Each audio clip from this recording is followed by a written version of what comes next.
BPSC आयोग के अंदर क्या चल रहा है कि अभी तक ना ओएमआर शीट जारी हुआ, ना आंसर की दिया गया रिजल्ट की बात तो छोड़ दिया जाए। सबसे बड़ा समस्या ये है कि पिछला बार टीआरई 2 में देखे होइएगा या टीआरई 1 में देखे हुए विलम्ब नहीं किया जाता था। टीआरई 2 में तो इतना होता था विद्यार्थी अपने घर तक ही नहीं पहुंच पाते थे, तब तक आंसर की मिल जाता था। कोई ऑटो में मिलाते थे आंसर, तो कोई ट्रेन में चलते चलते आंसर मिलाते थे। आखिरकार इस बार क्या समस्या है, मीटिंग होने वाला था उसमें क्या हुआ, क्यों मीटिंग नहीं हुआ, सब कुछ चर्चा करेंगे। मेरे साथ नवीन सर है। सर आपका स्वागत है एग्जाम। जी बहुत बहुत धन्यवाद। सर विद्यार्थी में पेशोपेश की स्थिति है, ये आखिरकार आंसर की कब आएगा, ओएमआर शीट कब जारी होगा, बहुत समस्या चल रहा है। कोई आयोग से भी नोटिफिकेशन नहीं है कि अमुक डेट को दिया जाएगा या कब तक दिया जा सकता है। क्या कारण हो सकता है इन सारी चीज़ को? ये बहुत दुर्भाग्यपूर्ण स्थिति है, क्योंकि आप जैसे तुलना किए कि पिछली बार बच्चे घर नहीं पहुंचे, तब तक आपका जारी कर दिया गया आंसर की। तो इस बार इतने दिन हो गए एग्ज़ाम का, अभी तक ओएमआर अपलोड नहीं हुआ है और लगातार चर्चाएं हो रही थी कि 8 तारीख को दे दिया जाएगा और फिर 9 तारीख को दे दिया जाएगा, लेकिन कुछ भी कंफर्म रिपोर्ट नहीं निकल करके सामने आ रहा है। पेपर में भी इस तरह की न्यूज़ आ रही है सिर्फ, लेकिन बीपीएससी के हवाले से या शिक्षा विभाग के हवाले से कुछ भी नहीं आ रही है।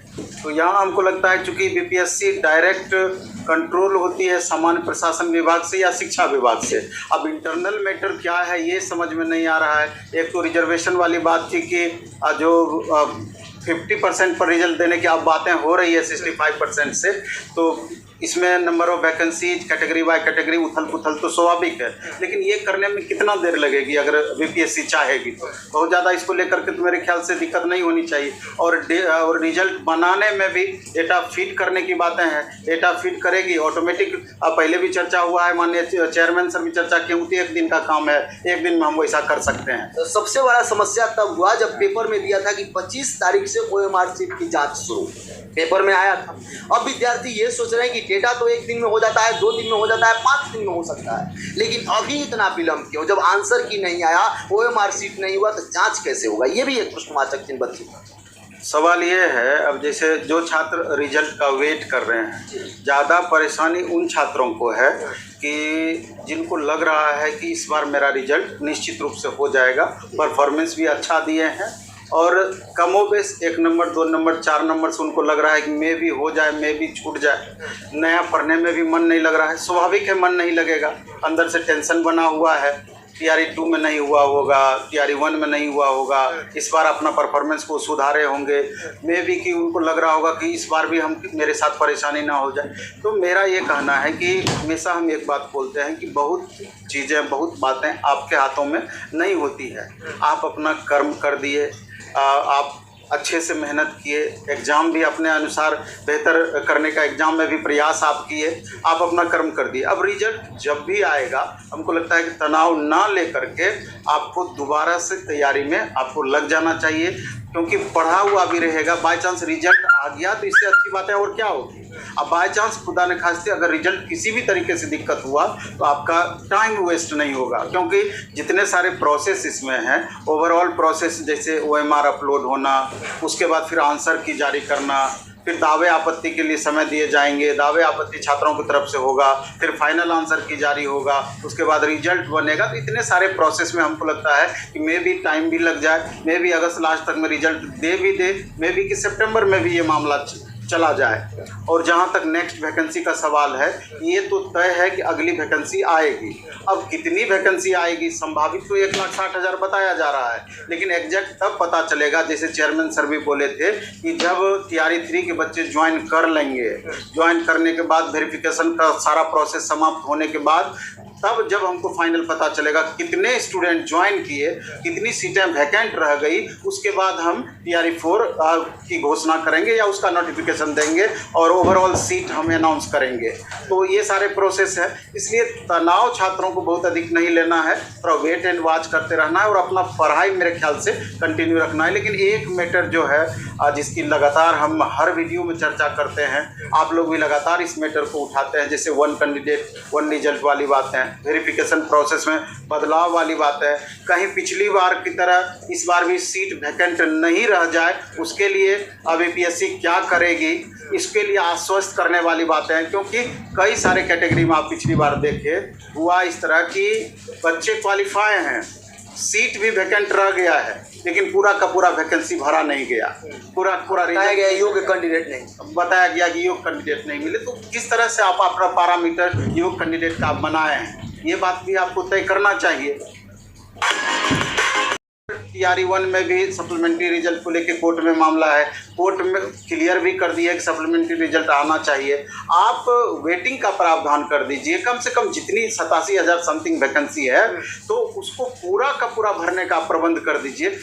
कहाँ कहीं आपत्ति रहेगी। 11 12 से वेरिफिकेशन नीचे की तरफ आप कीजिए, 50% वेटिंग का प्रावधान कीजिए, अपने सारा कुछ हो जाएगा क्लियर। सबसे बड़ा तो समस्या ये होता है, देखा जाता है जितना सीट है उतना पर तो रिजल्ट भी नहीं आता है, उससे कम पर ही रिजल्ट आता है, उसके बाद कॉमन विद्यार्थी मिल जाते हैं, तो ये तो हमेशा से सीट खाली रहेगा अगर यही प्रोसेस रहा। यही तो दुर्भाग्य है। इसी बात को तो हम लेकर कह रहे थे कि अगर 50% वेटिंग का भी प्रावधान करती है, मल्टीपल कैंडिडेट जो है 1.5 गुना रिजल्ट, हाँ 1.5 गुना रिजल्ट, मल्टीपल कैंडिडेट को कहीं एक जगह ज्वाइन करने के बाद जो सीटें वैकेंट रह जाएगी। इस बार तो देखिए ना, बहुत सारे ऐसे भी कैंडिडेट हैं कि जिनका पहले से हो चुका है और फिर दोबारा वो एग्जाम में बैठ रहे हैं। स्वाभाविक है कि इस बार भी उनका होगा ज्वाइन, तो आखिर उसी हिसाब से वो करेंगे।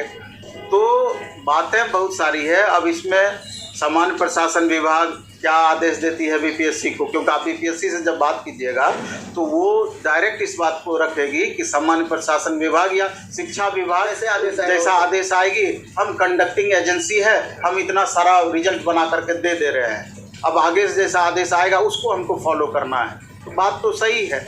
तो अब सरकार की क्या सोच है, सरकार की क्या मंशा है, इस बात पर निर्भर करेगी कि सीट वैकेंट रहना है अथवा पूरी सीट को भर देना है। क्योंकि सीट जो प्रोसेस सरकार अपना रही है या अपनाते आई है, 87,000 में से आपका 25,000 प्लस सीट वैकेंट रह जाएगी, ये बात आप तय मानिए।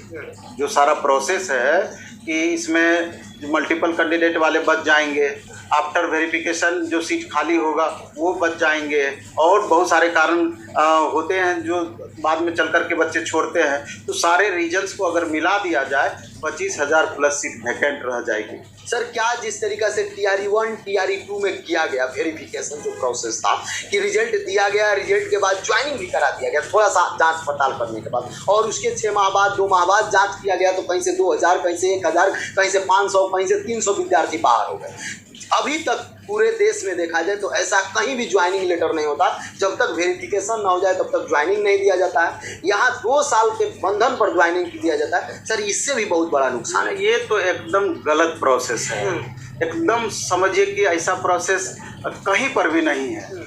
आप ये क्या है कि आप ज्वाइन कराने के बाद फाइनल वेरिफिकेशन करा रहे हैं, ऐसा होता है क्या?